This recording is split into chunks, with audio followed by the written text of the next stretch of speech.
So I believe we are live. This podcast is sponsored by Bix Recovery Supplement. After a long bicycle ride, that's usually not the end of my day. I'm still a husband, a dad, and I still have work to do. So recovery is super important to me. So I take Bix Recovery Supplement as part of my recovery routine. It was recommended to me by my friend Terrence Gosan, who is an ultra endurance trail runner. So you can get yours at instagram.com/focusrecoveryph. Thank you, Bix Recovery Supplement via Focus Recovery PH for sponsoring the podcast. And over the years, 032 Conversations has had over 100 interviews. So I've been blessed to be able to talk to so many interesting people.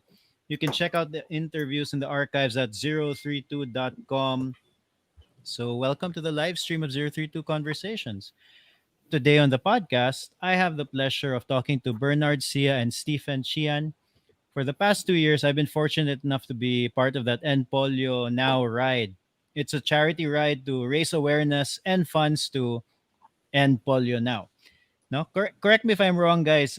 So Bernard, you're in charge of the actual activity, putting it together, the event, and Stephen, you're more on the fundraising side, where the aid goes, how it goes, that sort of thing. Is that correct? Yes, Yeah, that's correct. that's right. Okay, so I was thinking just to start for a little context, I think we could start with a quick explanation of the End Polio Now initiative, maybe how it started, that whole thing, to Okay, give if I people may, context. right, Go, is that okay? Yes, go, if I go may. ahead. Yeah, So initially, polio, everyone knows about polio, right? But just very briefly, what happens? Polio is like what we have right now in a way. It's like COVID, so it can be transmitted through the mouth, to the throat, and through feces, right? So in the 1940s, polio was a epidemic, right? So everyone was scared of polio because now we just hear polio is so far away, don't know what it is. We Younger generations don't really know what polio is anymore, right?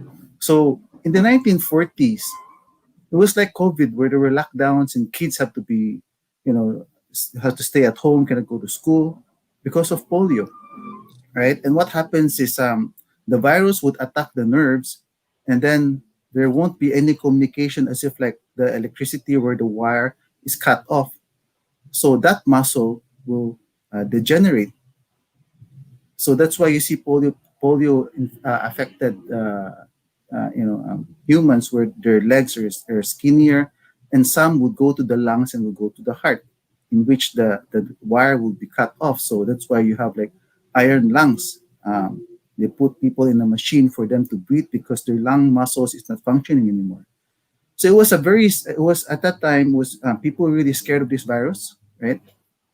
So eventually they found a vaccine, and then in the 1979, that was the first um, Rotary uh, drive to end polio, right? Where in the Philippines, actually, it started in the Philippines. The Rotary initiative to end polio started in the Philippines.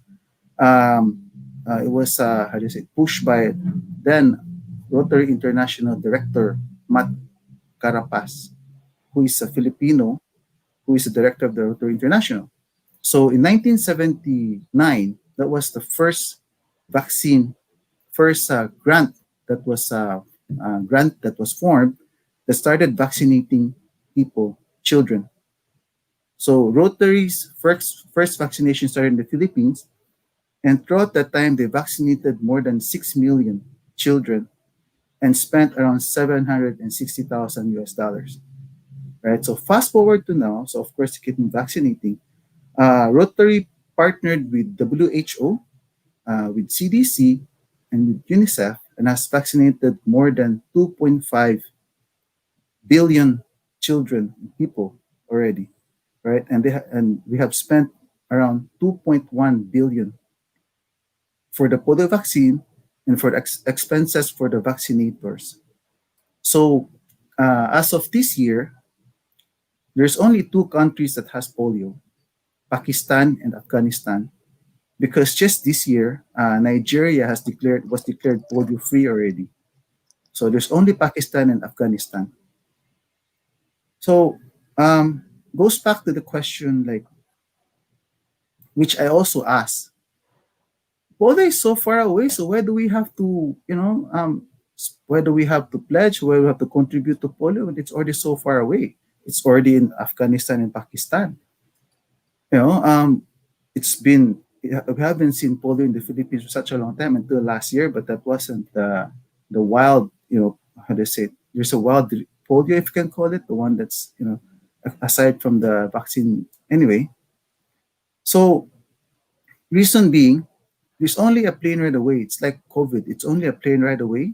It can still come back. If someone has polio and no one is vaccinated in the Philippines or in other parts of the world, it would still come back, right? And then if we don't continue to vaccinate people until it's totally eradicated, the effort, the 2.1 billion that we have spent for vaccinating everyone would come to waste, right? So in reality, it is right. We are really this close to ending polio because we just need to um, vaccinate and clear out Pakistan and Afghanistan. So your contributions, whenever we contribute, and we have, we have a lot of pledges, and we're really blessed to have non-Rotarians contributing as well. Uh, we we give that to Rotary International, right? So all the contributions goes to Rotary International. And what happens is Bill and Melinda Gates, they have been supporting this initiative for such a long time already, and they're supposed to end it uh, last year. Last year was supposed to be the end, but they decided to continue for another 3 years, in which they will match 2:1. So for every dollar that we contribute to Rotary International, the Bill and Melinda Gates Foundation will match it with $2. And the target that they gave Rotary is $50 million. So when Rotary is $50 million, the Bill and Melinda Gates will match $100 million. So where does that go? Where does the $150 million go? It goes to the vaccines, of which like us here in the Philippines, in the Patak, that's all of that is free. Right? You go to the barangay health centers, you get the vaccine that's for free. And it also goes to the vaccinators. As you know, Pakistan and Afghanistan are not easy to go to and to vaccinate children. So all of that funding goes there to hopefully erase polio in this world, in the world that we are in. And what happens after polio? Let's say our target is to eradicate polio. So what happens when we do eradicate polio? Just last night, I attended the Singapore Institute, right? And then during the Singapore Institute, the incoming president elect, and the president nominee uh, also talked during the institute.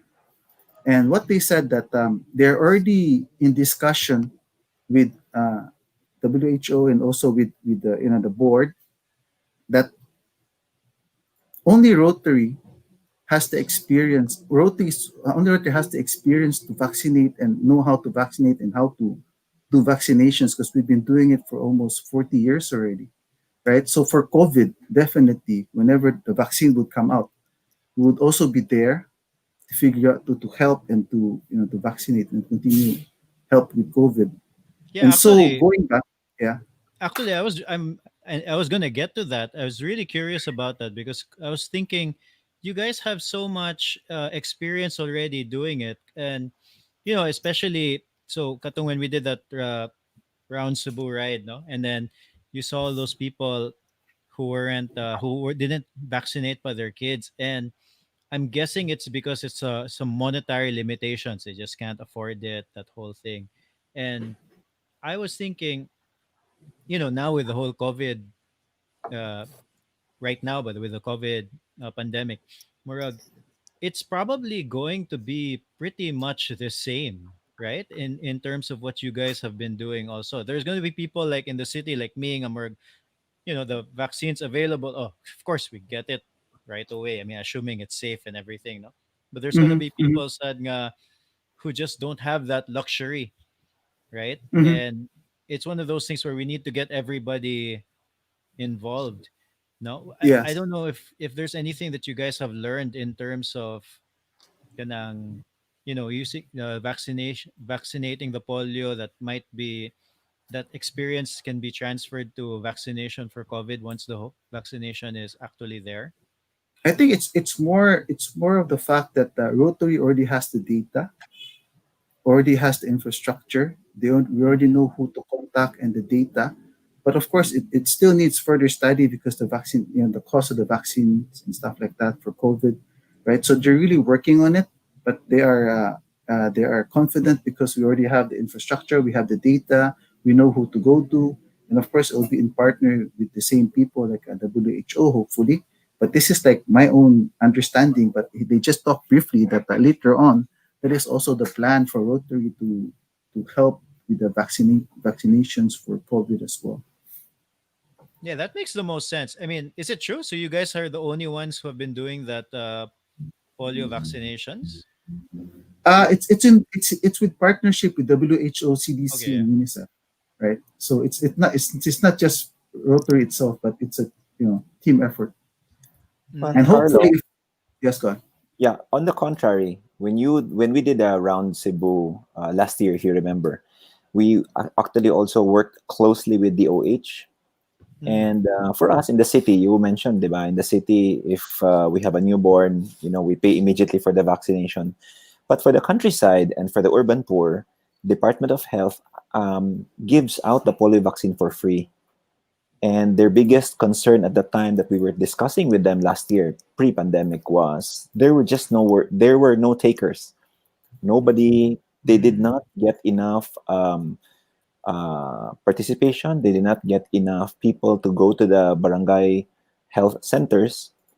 Therefore, it's a chicken and egg story. If there's not a lot of people there, why will you send a lot of vaccinations, diba? So last year when we did the End Polio Ride round Cebu, our goal was pretty clear. No, we made sure that the awareness was there. Number two, that the polio vaccine is safe. Okay, there were a lot of people that really didn't want to have vaccination for fear of any side effects. I think it was also an aftershoot of the dengue vaxia scare that happened.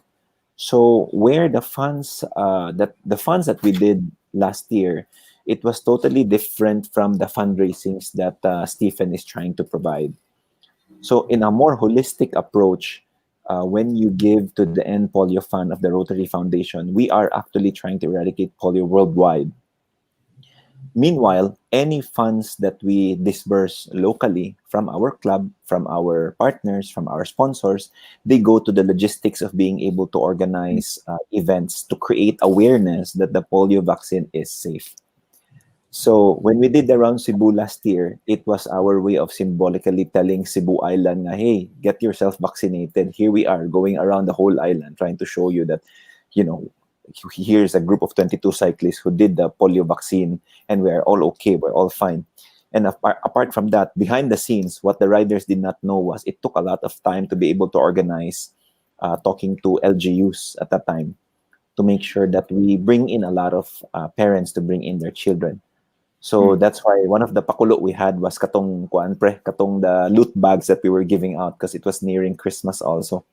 So it Mhm. was one of the ways of being able to entice people to come join us. There were some games that they organized while we were still headed to the ride.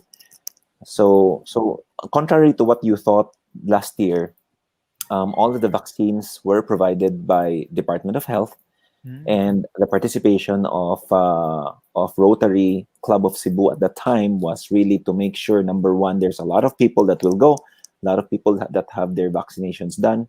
Number two is to make sure that we create so much noise to tell everyone, the whole island, that the polio vaccine is really safe.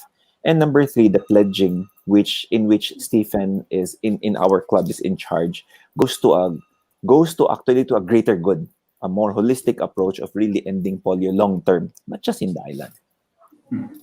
Yeah, well, but that's interesting, no? Like, kanang going back to, let's say, like COVID-19, no? So there's this is the polio vaccine. That vaccine has been out for what? How many years now? Like 60 years na. 60 Probably years. Yes, 60, and 70 yeah, years. Yeah. and then you 70 60. years. can, like, 70. 60, 70 years. And then there's still skepticism. I mean, like kanang diba? And then just kanang in a sense nga like just people are not even not in just the Philippines. Like this is also true in the US, diba? You have those anti-vaccinators. Anti-vaxxers, yeah. Yeah, Yeah. yeah. And then I can't I can only imagine hopefully months from now once the COVID-19 vaccine comes out that there's going to be also syempre a lot of speculation in terms of you know how safe it is, and Yeah. probably in a way it is to be expected, no? So kay, it's new and everything, so I suspect it's probably going to be very similar in that sense. Well, if just my 10 cents worth, you're right. There's a lot of anti-vaxxers out there. And to be honest with you, I think it's also important to be able to know who these people who are anti-vaccine people are. What are their credentials? I mean, like for one thing, my wife is a pharmacist. She went to school to Mm. be able to learn about all these vaccines. And I don't think that, how many million medical personnel in the world, doctors, pharmacists, nurses, will continue to be in that profession if they feel that the medical breakthroughs, which are vaccines, does not work. Of course, there's always a hit and miss, but as far as polio is concerned, we know, it's pretty safe already. I mean, For Mm, sure. mm. what are the chances? COVID, we really don't, honestly don't have Yeah. any Data experience on with that. that. Yeah. So let's go back to the event. One of the things that I was thinking about with the End Polio Now ba. How long have you guys been doing an event for that And polio, or a second year pa. fundraiser? Second year, but yeah, that was really the first year last year. Well, there have been, I know there have been a lot of, if you're talking about the cycling event only, there have been Yeah. a lot because actually the End Polio Ride cycling event that we did last year was inspired by an End Polio Ride cycling event that our club attended in Tucson, Arizona in 2015. So that has been going around for about 25 years already. And of course, the concept of riding for a cause, pledging for a cause, it's pretty new in the Philippines, especially in Cebu. So that's why in 2015, when we did it, it was it was hard to make our friends understand. Unsa man ang pledge? What's pledging? What do you Mm, do?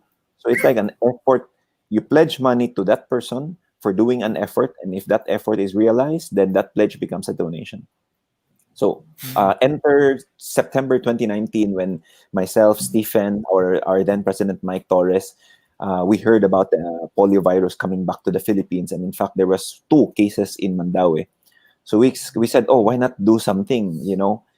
Stephen, myself, Edward, Jacob. There's a lot of cyclists in our club and pretty active. And we've also been dying to do, and I know you agree with me, Carlo. We've been dying to do around Cebu. It's like a bucket list of a lot of cyclists. So why don't we create awareness? So we were initially actually going to plan for a January, February of 2020. But our very good president, Mike Torres, told us November or none. So sige, November na lang. Sumotong na November. Well, Actually, as probably a what good Bernard thing. was saying with regards to the kind of ride around Cebu, even though I have been cycling for so long before, that has always been my goal as well. So I'd like to thank this guy for really, pushing this. Like thank Bernard for really pushing this and for me to be able to make my dream come true to ride around the circumference of Cebu. And another thing I also like to let everyone know that this organizing of the End Polio rides last year and this year is very difficult. So many things to look out to and everything. And I'd like to, give my, as I say, a big round of applause to Bernard for heading, for spearheading, and for being the committee head for this and organizing everything. Despite his work, he also put his whole heart to organizing this as well. It's a What big May. job. Congratulations. Yeah, organizing an event is hard. And yeah, you were doing the funny thing to get with you was that you were organizing it, and you of course you cycled it also. are you kidding me? You let me And he organize paid it. for You it won't as let well. me take part of the fun. That's unfair. Mugani. So like I know this is a bad question, but like how do you do it, right? Like kanang, how do you organize everything? How do you put it all together? uh, well, I've really had an experience of organizing because for the last 10 years, I've been the chairman of the Philconstruct.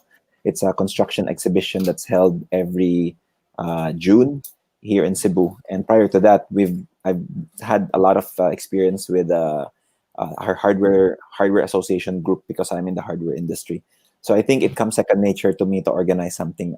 Contrary to, it really depends on the exposure of the person. So I'm so used already to talking to so many people and organizing so many things. So it's just more cumbersome. But as far as your stress levels are concerned, I think it's easier to manage because you know you can do it already. Plus the fact that our main business is hardware and construction, so I practically talk to engineers, contractors, architects on a daily basis, and steps of in building a house. So organizing comes second nature. It's really putting together. What sets this apart is, unlike the others, which is a business, what sets this apart is you're asking people to volunteer their time, their talent, their resources. That's what makes it a lot more difficult because you cannot impose to them anything. I can't force Stephen to step, please ride. You cannot say no. I mean, there's always that. There's always that uncertainty at the last minute that you will say, like even for you, Carlo, diba? For the ride, for the year two nga ride, I wanted you to join because you were with us last year, and I think it's a very good awareness for you as well. But you had some personal issues which you really cannot stop. So the Yeah, biggest hurdle is really voluntarism, to be able to inculcate the same unsa na, pre, how do you say that, pre? To be able to inculcate the same Mindset, drive and right? mindset to be able to help others as well. Mm. yeah. You know how And I got my quote unquote visa to join the ride. So I remember I went up Busai once and I saw you. Right. So I mentioned to my wife nga, oh, I went up, I saw Bernard. Oh yeah, what's he doing there? They're doing that End Polio pre-ride. And she's like, Casual oh, guy. yeah, you're not joining. Oh, I don't know lagi kay, our situation here and everything. And then she's like, well, is it 3 days gap? No, it's one day lang. We're doing a totally different route. And then she's like, oh, if it's one day, yeah, pwede naman tinali you join. So Certified cycling wife na si Mrs. Nemo. oh yeah, well she knows. I do enjoy doing that. But that's the other thing that not only did you get like the participants of the event to volunteer and in many cases also pledge pag yun, uh kanang money to the fund, no? But also the people who helped you organize, I assume they were also volunteers, diba? Like Oh yeah, you had people giving out food, yeah. and and All So of mm, there's this group we call the Rotaract Club of Cebu, and Pre, maybe may I request if you can explain a bit about the Rotaract and what volunteerism they do? okay. Rotaract clubs. See, Rotary clubs sponsor Rotaract clubs. So previously, Rotaract clubs are age around, I think, if I'm not mistaken, around 19 to 30. Like there's a like a particular age, so it's like the project of Rotary before to form Rotaract clubs. So Rotaract clubs support Rotary clubs whenever there's an event and there's projects, service projects, be it missions or like cooperating on congenital heart defect children, babies, and stuff like that. The Rotaracts are there to support Rotary. So these are all volunteers as well. It can be either university-based Rotaract or community-based Rotaracts, right? So these are volunteers. They go, they spend their time also and their resources as well to help in support of our projects. And something good about Rotary as well is when you're with in Rotary, as a Rotarian, we all have the same mindset. We're there to serve. Same as Rotaracts, we're there to serve. That's why we have this motto, service above self, right? So being a Rotarian, we're just there. We have the same mindset, happily, voluntarily serving, because we know that with our small efforts that we do can make a big impact later on. And it's a satisfaction that we get as well. Like after a major event, after seeing, the fruits of our labor, like for example, our other projects and like for End Polio, to see that we can still maintain the polio-free world that we have here in the Philippines. And if it's the other projects like what we have, like Gift of Life, to talk to a mother who is so grateful that finally her son or her daughter can live already because of her project, right? That is worth more than our efforts, our time, and our treasures, our money that we contribute. So yeah, that's something that is how do you say it? I'd like to encourage the listeners, and if you have time, check out Rotary and figure out maybe you can join a Rotary club somewhere as well and help. Oh, how does one do that? Do they just Google Rotary Club of Cebu or? There are about 24 clubs in the island, and there's about a little under 100 clubs in our district. And Rotary to join is actually by invitation, because we want to make sure that there are no two same classifications or industries in one Rotary club. So that's what also sets the Yes, Rotary yes. Club apart, Carlo. There is actually no two industries that are in one club. So that, just like what Stephen said, you're able to freely help without thinking, oh, I might have like a competitor in the same club. You'll end up not being able to do your best because you're holding back. No? Speaking of which, we still don't have a Rotarian member from the media. So Well, I There from, you don't go. know. I think diba? that Diba was ba? invitation, Carlo. Actually, Yeah, well, I'm sorry to, yeah, but in a go ahead. way, by invitation, but Rotary has slowly evolved as well. Now you That's can right. go to rotary.org and you can put in your name and where you're from, right? Which part of Cebu or wherever, wherever province you are. And then Rotary International will contact whichever club that's near where you stay, where you are, and invite you, right? So it's slowly evolving as well. So did you Mm. notice, Carlo, that there is the old and the new way? So actually, Stephen belongs to the new generation, My and hair the is still traditional growing one, from the new generation. the traditional ones are. I've had Rotary experience for about almost 35 years already, from my father, and then 20 years in our club. And Stephen is really one of our biggest assets in the club right now, being so active for the last pila na pre, 10 years, no?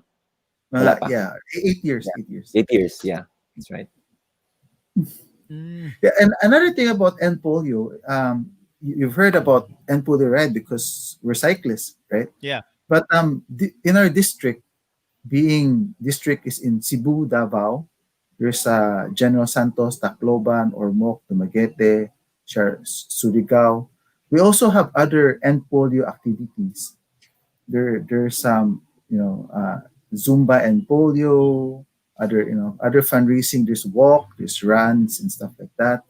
And then all over the world, there's also other fundraisings. Like others would have like concerts, would have like dinners and stuff like that. So yeah, so there are a lot Mm. of other activities that's like raising funds to end polio. Yeah, I was kind of curious how you guys decided on cycling, but I guess that's just because there's just happens to be a lot of cyclists in the club, In the just so it club. just made the most sense. Yeah, yeah. I guess so. Mm. Yeah, Mama. More- It's what's Mama healing, so it's we easier. enjoy more doing it Yeah, because we know we love it. that's right.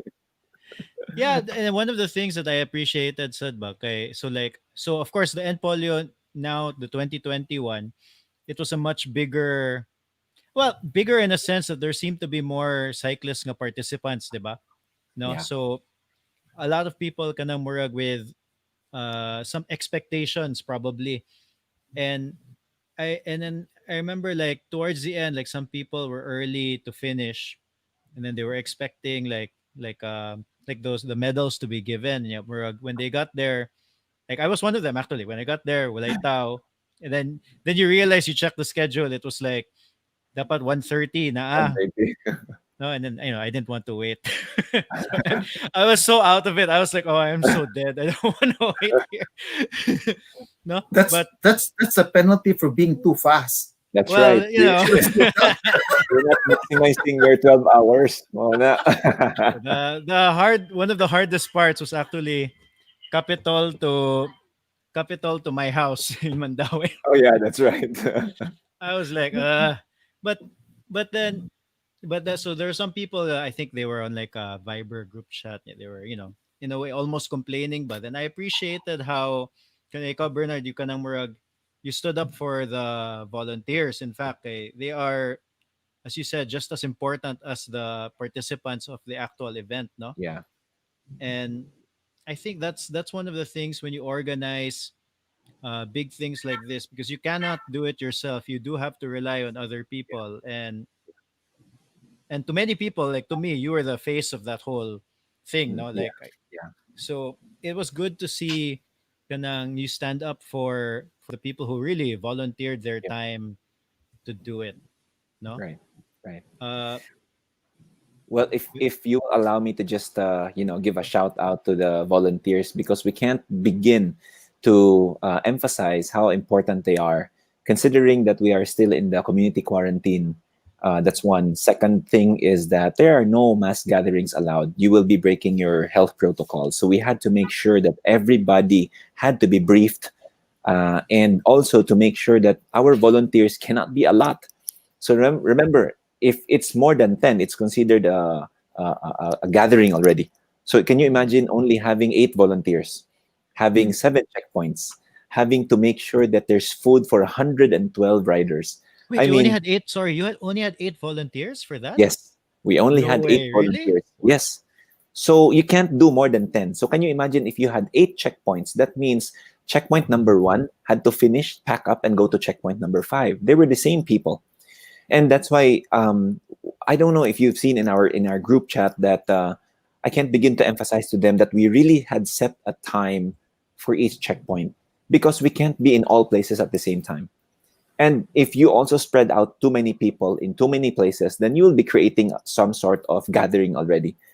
It was triple hard to do it during the pandemic, but at the same time it was also hard for us not to do it, because the end, COVID is there, that's right, but polio is also there. And for you to stop while you're on a roll already, it's like you're letting it die down. So huge help, really. And in fact, if you know that girl that was supposed to be in Capitol at that time at 1:30, she actually arrived at 1:40, but she had no lunch, no snacks, nothing. So we had to ask somebody, oh, you go buy lunch for her, okay? She's holding all the medals right then and there. Maybe, we really don't mind, because you wear the End Polio jersey, you're already doing your part in being able to create awareness. But I guess for some, the route card really wasn't like, you didn't read the route card. So it really wasn't, the particulars were there. But we also want to make it was so difficult, because we also want to make sure that the ride itself will not come out as if it's an organized event, because it's not. I mean, that's really where it's that one was the most difficult. I mean, we cannot begin to emphasize how much we want to make sure that the health protocols were observed. So we had to space out the time, so that there will be no one point that everybody was gathering. And I think you noticed in all of the checkpoints, except for maybe Naga checkpoint number one, there were no more than 10 people at any given time in that place. Mm, yeah, well, actually, we left so early. We reached Naga like way ahead of Right, right, everybody. right, right. So that was actually one of the in a way funny things as a participant. Okay, so I remember we were there in Capitol, and then we were just like, so let's go. Let's get them work. All right, I guess we just go, and then like we left, and then kadang murag because yeah, you were right. You I noticed you did a lot of like, it was very tricky to do it, because really you're not supposed to put a lot of people together, Yeah, and I think for the most part, I think it went pretty well, because people were really spaced out yeah. quite a We had bit. marshals, Carlo. We had marshals on the road that would tell the riders single file and space out, single file and space out. In fact, me and Stephen, one of those that the marshals reprimanded. Oi, why are you not in single file? No. So back to single file. Mm, In fact, if I can share to you, it's really funny. Now it's funny, but prior to that, it was not. I was climbing up Buak, or I was climbing up to that short climb to Ayala Heights. mm. My phone rings nonstop. Like I ignored it, rings nonstop. It was one of those who were early that called me and said, "Where are the guys that will give you the medal?" And you were tired and exhausted and you were climbing and you were answering your phone. I said, "Look at your route guard." Oh, it's 1:30. Okay, okay, bye. And that was still like 12:30. So I said, "You guys are too early. Just wait for 1:30." I was climbing and tired and hungry. So I might have been on the other end of the call. I might have been one of those guys standing there. I remember somebody talking to some. I yeah, remember somebody yeah. calling somebody. Yep, And it was that one was me. Thursday pamandiay. Ah, that was me. That was me. So I was rushing. We were even supposed to stop by at 21 km Cafe to have coffee, and then I heard that our checkpoint number 6 in Ayala Heights, the van was not yet there. So I deferred, resting. I just went straight to Ayala Heights, and true enough, the van had just arrived. They were like 30 minutes late, and when I asked them what happened, they said, "Sir, we had to have lunch because everybody was hungry." I said, "Okay, that's fine." So there were some delays along the way, but I really can't give enough credit to the volunteers who were there. They really exceeded. They went over and beyond what was needed for them. So I Yeah. think they were really a big part of the success of the activity. Yeah, honestly, part of me ba, like one of my frustrations when not really frustration, more like of an annoyance. Kanang in a way, us Filipinos, we're very spoiled, no? Oh yeah, Kanang so like if you look online, like you go to look at an event in the US, there's like an event that I've been eyeing, like this event called Dirty Kansa, and it's like a 200-mile dirt race basically. And then they put it on their website. Uh, if you get stranded or something happens to you, it's in bold letters. Like no one will get you. No one is going to help you, right? And then here you do an event, then you're yeah, expected to coddle the participants. yeah. But And you did see that. I think we mentioned it quite a number of times prior to the start that we told all the riders, you should pack for your own nutrition. You should oh pack yeah, for your own hydration. There is no support whatsoever. You will only have one guy in one checkpoint. But the Rotarians that we are, we kind of also want to give our thanks to those who joined. So that's why we set up some food and some lunch. Where we can. And connecting to what you said about like events, you can ask Stephen because Stephen has been in events for a lot longer than me. He's joined like triathlons, and I know like the triathlons we have now, the cycling events we have now compared to before. Dako ang mm. difference, syempre, no? I mean, it is people are Before a it was lot so more. simple. Yeah, that's right. Before What it was was it so before? simple. It was Mm. so simple. It was really simple, and it was like there weren't that many support and anything. You just have to bring your own food. You know, there aren't that many like what do you say? What do you call that? Like points where you can get food and stuff like that, water stations and things like that. Before, no, it wasn't like that. And then I joined the triathlon once where I got lost. Oh yeah. 'Cause there was no marshals. It was in Bohol, and you're supposed to go straight or something. I turned. It was like, where am I? There's no runners. There's no cyclists. There's no runners anymore. So compared to now, Yeah, before it was really simple. There weren't that many like marshals and yeah, support groups and stuff like that. By the mm, way, Bernard, maybe it's a good time also to mention the sponsors like for the food because those were yeah. all sponsors were all free. Well, is that So okay, Carl? Yeah, do it, do it. Well, it started off as something that we would not do any, there would be no support at all. But as the event neared, we felt like the need to at least to be able to provide for something. And we're actually very glad that we did so because there was a lot of riders going up, climbing the hill. And can you imagine if there was no water, there was no Gatorade, there was no food? Yeah. I think it will be a different story by. Let me tell you my experience before you take the sponsor. So like we were going up. Yeah, I've never done this route before, no? So I'm just going, and then I'm like, I notice like my legs start to like, it's almost cramping. You know, when you're at that point where you're almost cramping. In the end, I was almost cramping all the way to the top. So when I reached Foresa, I was like, I really need some sort of electrolyte drink, anything. And then they Timing gave and me a Gatorade. Gatorade. Huh? Yeah, I'm like, oh my god, I really needed this. I drank the Yeah. Gatorade, and then when we reached the other top, this wasn't part of the event, but there was a guy there in the DPWH C Yeah, turn, the Sea Road, Sea Road, the C yeah. road. There's a guy there, and then I stopped there, and I was like, my legs were about to cramp and everything. He goes by, "Do you want a Red Bull?" And I'm like, "Yes, I do want a Red Bull." But like and then of course the one in Evo, what was that? Yeah. Evo Evo Mountain Nature Camp. Resort, Evo Evo. Nature Camp. At some point, I saw like a sign, the Evo Nature Camp, and then that was my motivation. I was like, just get to lunch, Yeah, just that's get right. to just get to lunch, just eat, as long as you get there. I can do. I think there's the sign said like 3 kilometers. I was like, I can do 3 kilometers. I can do that. That's super super helpful. Yeah, So that's yeah, right. like we, you we know, we started we started with a Rotary club. We started with our own club. So we sent a shout out to the members, na guys, in case anybody wants to help out, volunteer for anything, food, drink, whatever. So immediately without less than 2 minutes pa, I get a call from two people from the club. One of them was Stanley Go of Virginia Foods, and he gladly told us that he will provide for lunch and the burger, the snack. So we had already positioned it where to put it.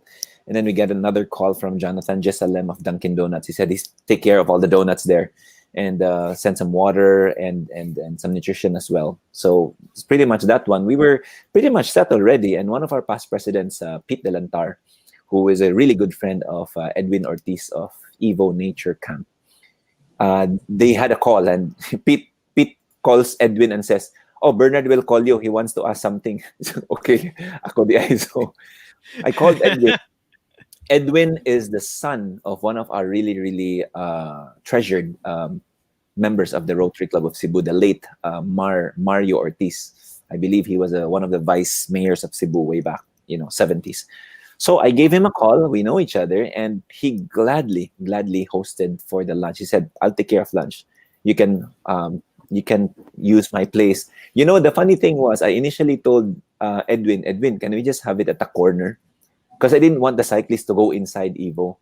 But then again, he told me, "You better you go inside because at least you can sit down properly." I said, "How's social distancing?" "Not a problem." So I went for an ocular inspection a few days before that.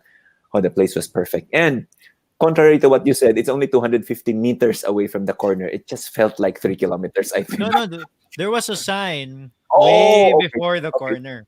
Okay. Yeah, I saw There that. was a Yeah, sign 3 way kilometers. before. Yeah, I think the sign said, I forgot what it said. Wanna chill? Question mark. And I was like, yes, I wanna chill. So they were pretty much there. I mean, and thank you to Stephen for reminding me because as important as the volunteers are equally as important as our sponsors. Sponsoring this event, do you get anything? Do you get any media mileage? Do you get any names on your posters, brochures? None. You don't get anything, but I can see that they're really sponsoring because they believe in the project. They believe that to be able to hold a successful awareness campaign is to be able to make sure that also all the participants are, well fed. Mm. And it was also very easy for us to be able to ask for some of our members to bring in their vehicles. It was not difficult for us also to ask permission to use the driveway of Foreza because Anton Perdices of Avoites Power indulged us, gave us the right contact people to allow us to park there and set up some stations. So yeah, I think there was a lot of Ed Onglatko of Hyundai also. For 2 years na, Carlo, di ba? Last year, he had his shuttle and his van escort us to make sure our stuff are all safe and secure. So I think that there's a lot of people who are really in this. It's not really just, you're right, I'm the face, but there's a lot of moving parts. So I'm probably like 5% of what needs for this Humble, activity to too be humble. successful. 8%. Yeah, no, I Too mean, humble. it's such a hard thing to do. I thought what you were doing last year was hard already. Because you guys, well, both of you guys were like organizing it Yeah. and doing it at the same time. No, yeah. Last year it was him was really organizing. I was just in pain writing. I By was the way, really Carlo, enjoying. I don't know if you Mm, know, last year's ride, mm. the 3-day ride, was actually featured in a the Rotarian Rotary Magazine International. So internationally, a ride was featured in the magazine, right? And then it created some noise, and I think I don't know if Bernard agrees with me, but some of the Rotarians internationally has seen what we did, and they're very interested. So there's a possibility, if hopefully COVID will be over, that there might be another ride like that, and hopefully we can get riders from across the world to come and do the ride in Cebu. Yeah, Yeah. as you know, I And probably want to do it again. Bernard will organize it. I don't know if Bernard wants to do that, but I we'll just see. answer. We'll But see. We'll see. it Yeah. will be nice actually. Actually, me, Stephen, Edward, and Jacob had initially planned to join the ride to End Polio in Tucson, Arizona, which was supposed to happen a week before our Cebu ride, End Polio ride. But of course, pandemic happened and everything got canceled.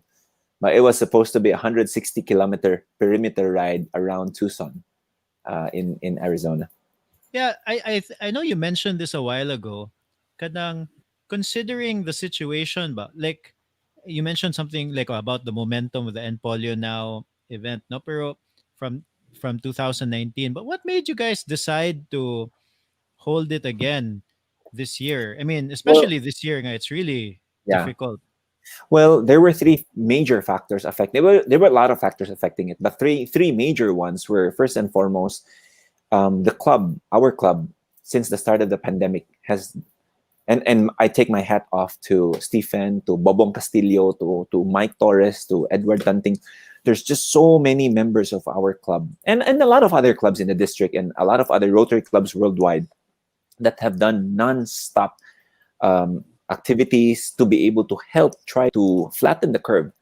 I, I mean, since early as March, uh, Rotary clubs worldwide has been on their toes, up on their feet, trying to provide sanitation equipments, PPEs, food banks. Just a little bit of information that maybe Stephen can elaborate later on is probably how we did our COVID initiatives. Maybe later Stephen can just say something about it. But the first reason is really like the club has really been on their feet for 6 months nonstop, and we felt like it's time to be able to break away from this, from the pandemic. I mean, other news is better than the same news you're hearing over and over. So it's one way to be able to create a break. The second was, we've relaxed the quarantine protocol, so you're already now in MGCQ, so that makes it a bit safer to go outdoors. And third, and I think as equally important, is we still need the funds. I mean, yes, two countries na lang.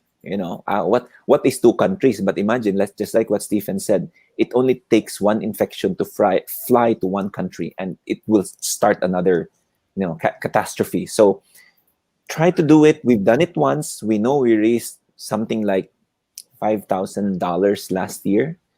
And if you will ask me the question, I will answer you how much we raised this year, but I will reserve that until you ask me. But so those are the three main reasons that we really we said, like, yeah, it's the pandemic, but let's just do something different. And So we know, with the blessings of the MGCQ, and just to make sure that you follow all health protocols, and plus to be able to give on an annual basis means consistency, means we are really one step closer to ending that one. so how much did you make this year? How much did you raise this year? So I'm happy to report that this year, amidst the pandemic, we were able to get pledges at $7,290.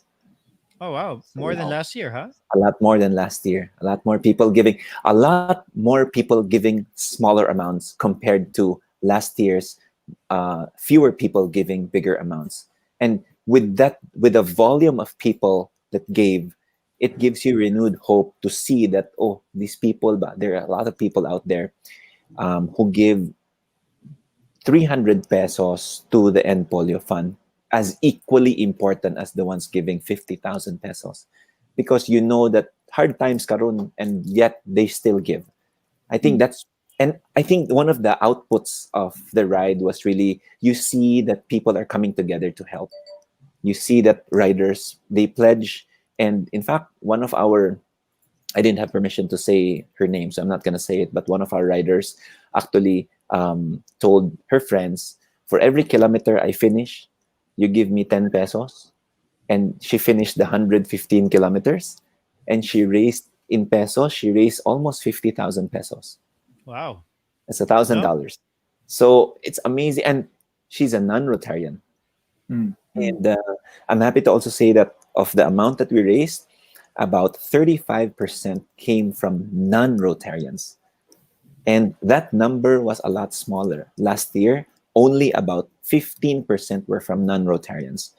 So to be able to have this effect, for Rotary to have this effect on non-Rotarians, means that the awareness campaign is working. The ride that we did last year with Stephen and Carlo and the rest of the guys, and the ride we did this year, has a positive effect already. So why stop it, right?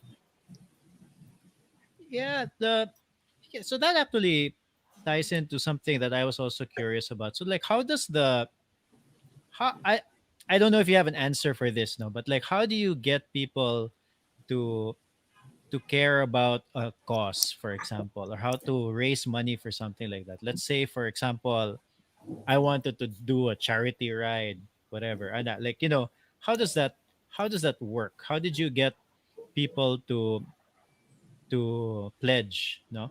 Well, I can say now after 2 years, I can consider myself a professional manglilimos. So I think Stephen has one or two ideas of being able to bring people on how to contribute.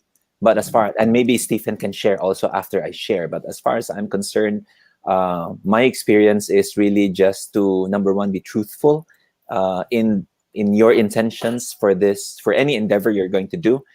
It sounds so cliche, but the second one is just try to be persistent. So for me, it's really more of being transparent and truthful.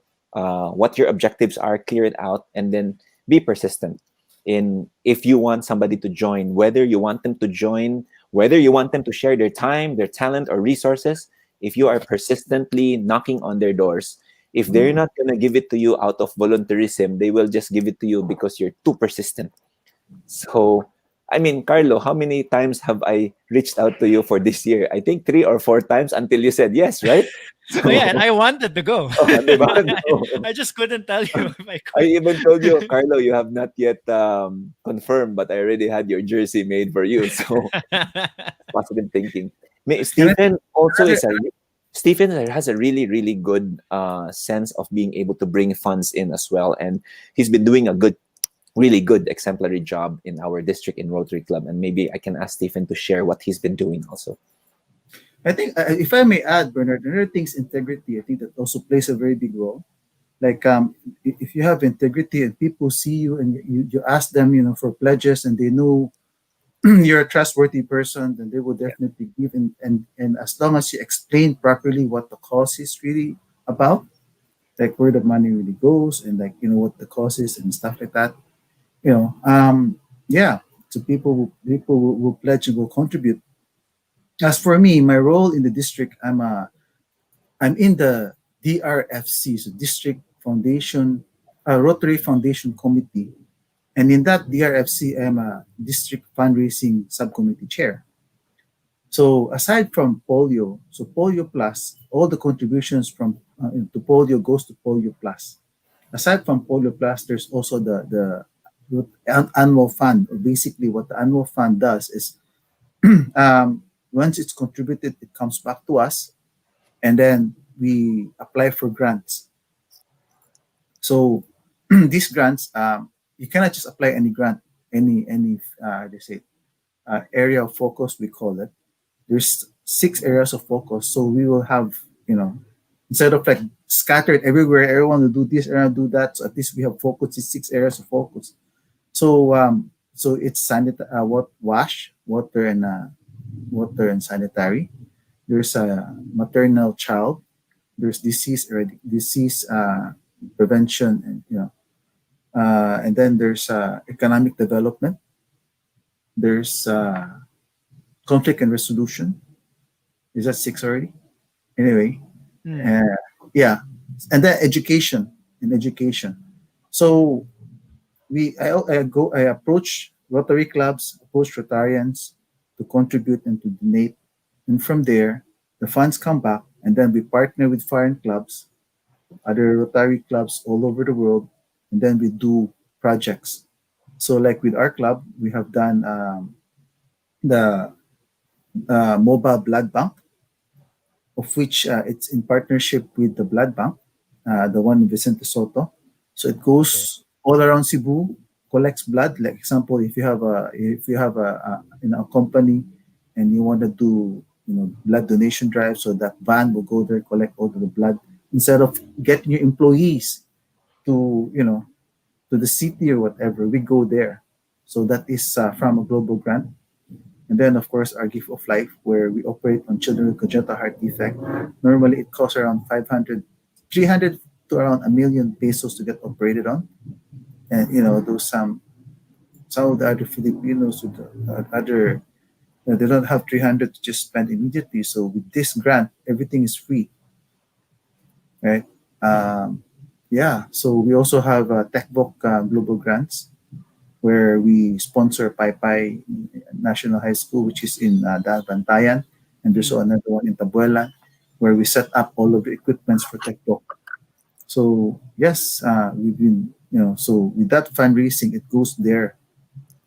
So it's very Yeah. fulfilling for the Rotarians because whenever we do the projects, they go there, they talk to the children, they talk to the parents, they talk to the, so They can it, really see where the fundraising goes and really yes, talk to the people who benefit from Yeah. it as well.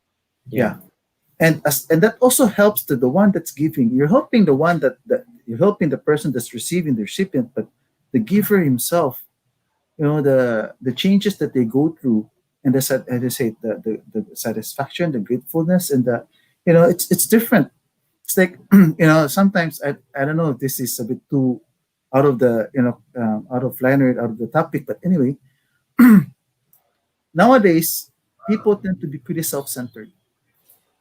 You always see my problem. I have this, I have that. Especially the younger generations. If I'm not, if I'm not trying to um, generalize, but tendency now the younger generation is pretty self-centered. I'm like this, I'm like that. But then if you help people and you see other people, you get to realize how blessed you are. The problems I have right now is actually quite small because of the other people has bigger problems, and you tend to see how blessed you are. You tend to be more grateful about yourself and what you have, and like these problems aren't that big after all. So in a way, by asking them to contribute, they contribute, and when it comes back to them, and it's actually helping them, the one that's contributing. Yeah, I That's find that like kanang that's really true because like when I notice when sometimes you're feeling down or whatever and then you feel like you have so many problems. I feel like one of the easiest ways to get out of that mindset is to look outward. It's just Mhm. to kanang how can I kanang yun, it's my taga sacred heart is gonna come out kanang be of service to other people. How can you help other people? And paradoxically, murag once you start helping other people, it makes you realize nga murag, oh, like my the thing that I'm worried about is not that big of a deal. No? Yeah, that's really true. And I think like a lot more people should think that way also. Especially like so it doesn't seem like we have a lot, I guess. Murag, because you're so you you you're so into yourself, ba? Like it doesn't seem like you have a lot. You forget that you have a lot more than other people. No? Mm. Another thing I'd And like to share, Carlo. Sorry, mm, if I may. go. About donating. Actually, before Rotary, I studied in Australia, so I came back. I helped with my family business, and somehow I was able to grow my family business. God gave me this talent to be able to sell, to communicate with my customers and stuff like that. So our family business grew. One day, my mom came up to me, sat in front of my table, and said, "I need to talk to you." I go, "Oh shit, what have I done?" So serious. Did I do anything wrong? Anyway, she said,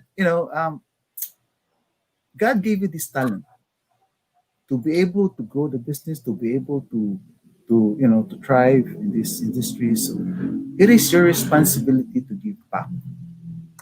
It is your responsibility to help other people because God gave you this talent. You should also give back. So that's also how it started. That's why, whenever there's a, charity work, we try to help and to give back. And that's why I joined Rotary, because I can see, as a person or even as a family, if you want to help someone, if you want to do projects, you can go to an orphanage, do what do you call that, party or stuff like that, bundles of joy and everything. Impact is there, but it's not as big as Rotary. Because as a Rotary, in a club, you have different talents. Like you have Bernard there, you have like other Rotarians, different talents. So the impact is way bigger, way bigger. So yeah, so that's another thing like to share. All of us have where God gave us talents in different ways. What do you do with the talent? Well, you also give back. You also help and give back. And another thing is, which I have experienced, and some of my Rotarian friends has also experienced, the more buying material things is so easy. Because when you buy something, example, shucks, that wheel set, Mavic wheel set is so nice, and then you go, you see it, should I buy it? But then if you get it, oh man, it's there. Wow, it's so light. It's so easy because you can see it. It's material. We tend to be material people, but then with charity, when you give, you don't get anything in return in material wise. You don't see anything, right? But the impact that you have given and the blessings that you get back is way bigger. uh I've experienced that. Like, you contribute, and somehow the amount you contributed, it just comes back to you in other ways. And then, so it's something that you have to do, and then later on you realize, like, blessings just comes back on its own.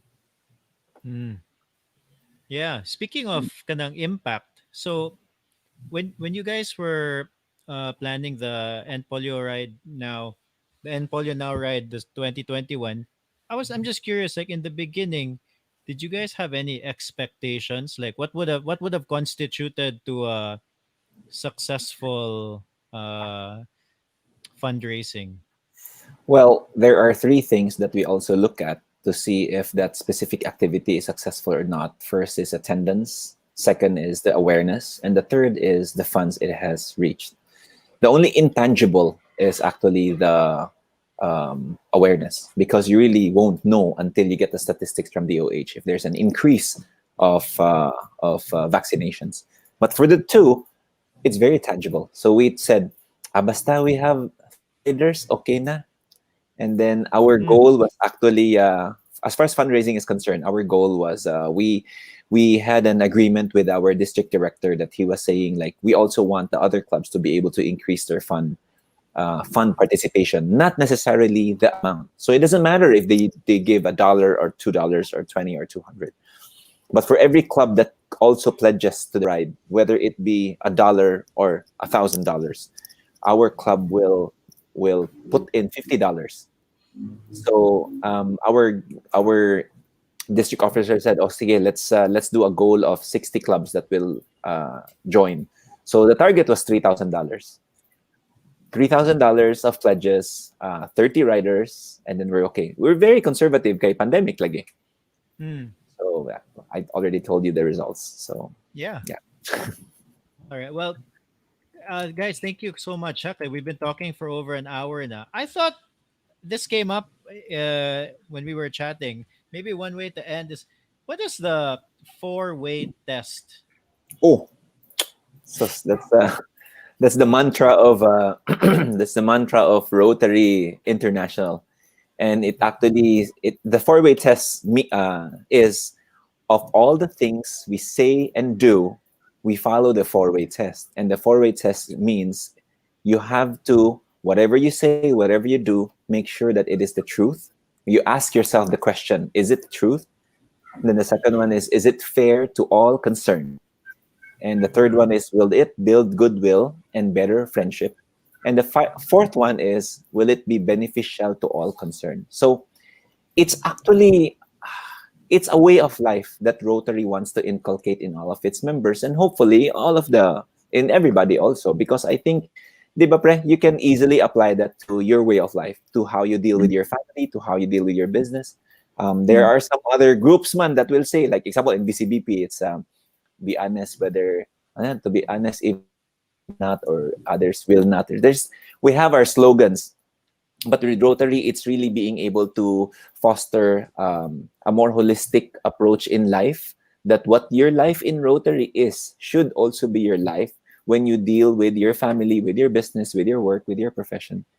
I think Stephen has some experiences as far as practicing the four-way test. I've had so many also, and it always brings me back to that question every time I'm in a crossroads, whether it be business or family. Now, what do I do? There are always temptations that abound, man. So you ask yourself the four-way test. If if it answers yes to all four, proceed. Mm-hmm. Fred, do you want to Mm-hmm. add anything, Fred? Yeah, I agree. And sometimes you get to think like, should I really follow that? Because there are times where, maybe I should bend and not follow. But if you stick to it, it might you might not really feel it at that time, but later on you're gonna benefit from it anyway. Like, long term. Because sometimes you go, oh, it's tempting, but if so I agree with Bernard. For Rotary, it's as a Rotarian also, you apply it to your family life, your business life, your personal life. You just apply that four-way test, and you should be okay. I agree, and it should be our way of life. You can call it, like, whenever, as what he said, whenever you have a problem, you have concerns, your decision to make, apply the four-way test. Right. I think that's a good place for us to end. Where can Are you guys still accepting donations? Yes, we are. We actually just got another donation just earlier today, and tomorrow somebody will be depositing. The donation, as far as donations is concerned, Carlo, there's really no time limit. You can give it Mm. anytime of the day. You can give it. We have some friends that want to give, but they don't have the avenue where to give it, and they want to make sure that whoever they give it to are good financial stewards of their donations. So, in fact, we have friends from abroad, from Manila, from other parts of the country, that give donations not only for the Rotary Foundation, not only for the End Polio Fund, but we have some friends from outside who give us. Let's say they will give us, let's say, $1,000 and say, can I'd like to donate this to the Rotary Club of Cebu. Can you please do with this fund however you deem fit? But can it be for scholarship? Can it be for children? There are also some donations that came in for the Typhoon Ulysses and Rolly that came in just a few weeks ago. So Rotary Club of Cebu is not just Rotary in particular is not just one, like what Stephen has said. It's 6 avenues of service. So donations can come in any form. Also, it doesn't have to be money as well. Like we believe, I think me and Stephen agree that this show that you are doing for us is a form of service to be able to create more awareness and to bring the voice of Rotary to the youth and to the, as what your vlogger friend says, to the tisoy and the taas og ilong. That was a surprise. My family had a good laugh with that one. Um, yeah. Well, so if somebody wanted to donate, how is there a website? You go worldwideweb.rotarycebu.org and then you click donate. And you can always reach us at facebook.com/Rotary Cebu. And you can direct your donation to our website, the one I mentioned, rotarycebu.org. And then they can send a screenshot, and then they can even put they can message us in the messenger that for this donation, I want this for this specific endeavor. And we will take care of it. And we will account for everything, and we can issue also like an acknowledgement receipt. No, we can issue an acknowledgement receipt. Yeah.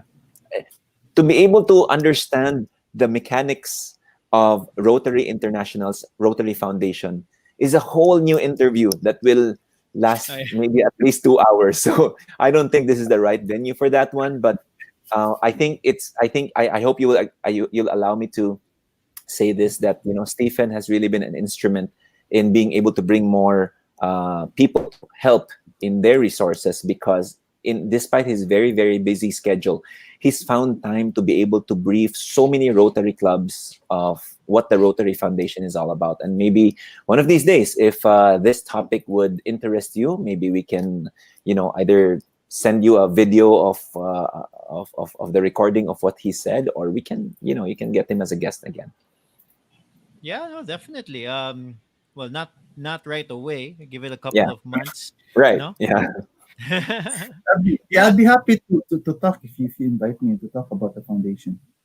yeah, definitely, definitely. So, did I miss anything? Is there anything that you guys want to talk about that I, I want to you know? say thank you to your uncle Mike Fernan for introducing me to cycling.